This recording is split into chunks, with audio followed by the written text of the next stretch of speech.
মৃত্যুর সময় কালিমা নসিব হওয়ার জন্য কি আমল করতে হবে? একজন ইমানদারের সবচেয়ে বড় চাওয়া, সবচেয়ে বড় পাওয়ার বিষয় হলো যে তার জীবন যখন তিনি অবসান হবে তখন তার ঈমান সাথে থাকবে, ঈমান সাথে নিয়ে তিনি যেতে পারবেন।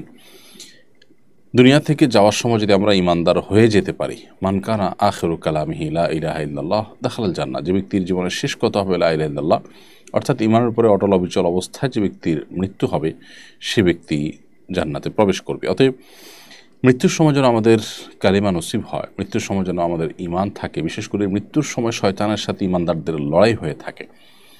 একজন ঈমানদার তিনি তার জীবন সায়ান্নে যখন উপনীত হন, মালাকুল মউতের সাথে যখন সাক্ষাৎ হবেন, ওই সময়টাতে তাকে বেঈমান করার জন্য শয়তান নানাভাবে চেষ্টা চালায়।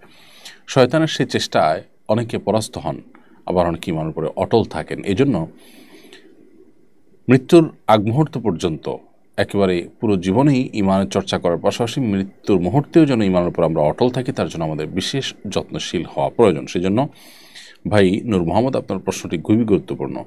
এই প্রশ্ন উত্তর আমরা বলতে চাই যে আল্লাহ সুবহানাহু ওয়া তাআলা বলেছেন, ইন্নাল্লাযীনা ক্বালু রাব্বুনাল্লাহ সুম্মা ইসতাকামু, যে মানুষগুলো আল্লাহকে রব হিসাবে স্বীকৃতি দিয়েছেন এবং এটার উপরে সরল সঠিক পথে থেকেছেন, ডানে বামে কোনো রিস্কের পথে যান নাই, সবসময় সতর্কতামূলক পন্থা অবলম্বন করে হাইওয়ে দিয়ে চলেছেন, গলিপথ গিরিপথ বিশেষ করে যেগুলো বিভ্রান্তির বেড়াজাল তৈরি করতে পারে সেরকম কোনো পথে যাননি, অর্থাৎ নিজের ঈমানকে সেভ করার জন্য নানাভাবে চেষ্টা অব্যাহত রেখেছেন, তাতানাজ্জালু আলাইহিমুল মালাইকা, এই লোকগুলোর মৃত্যুর সময় আল্লাহর ফেরেশতারা এসে তাদেরকে সুসংবাদ দিয়ে জান্নাতে নিয়ে যান।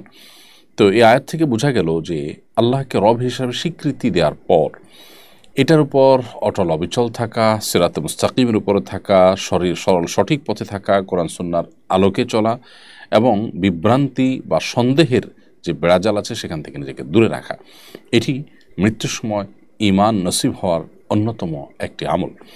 আরেকটি আমলের কথা বলতে পারি, আল্লাহ সুবহানাহু ওয়া তাআলা কোরআনে কারীমে বিভিন্ন দোয়া আমাদেরকে শিক্ষা দিয়েছেন। নবী সাল্লাল্লাহু আলাইহি ওয়াসাল্লাম বিভিন্ন দোয়া আল্লাহ তাআলার কাছে করতেন।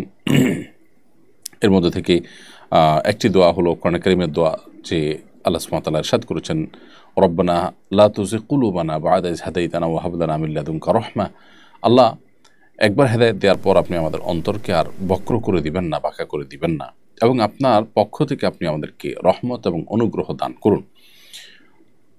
এই যে দোয়া, এই দোয়ার মাধ্যমে হেদায়েত পাওয়ার পর যেন আমরা আর বিভ্রান্তির দিকে না যাই, হেদায়েত পাওয়ার পর যেন আমরা আর গোমরাহির দিকে না যাই, সেজন্য আল্লাহ সুবহানাহু ওয়া তাআলার কাছে কিন্তু পানাহ চাওয়া হলো। অতএব এই দোয়া আপনি যত বেশি বেশি পড়বেন, আশা করা যায় আল্লাহ রাব্বুল আলামিনের কাছে আপনি ঈমানকে অটল অবিচল রেখে দুনিয়া ত্যাগ করতে পারবেন এবং আল্লাহর সাথে সাক্ষাৎ করতে পারবেন।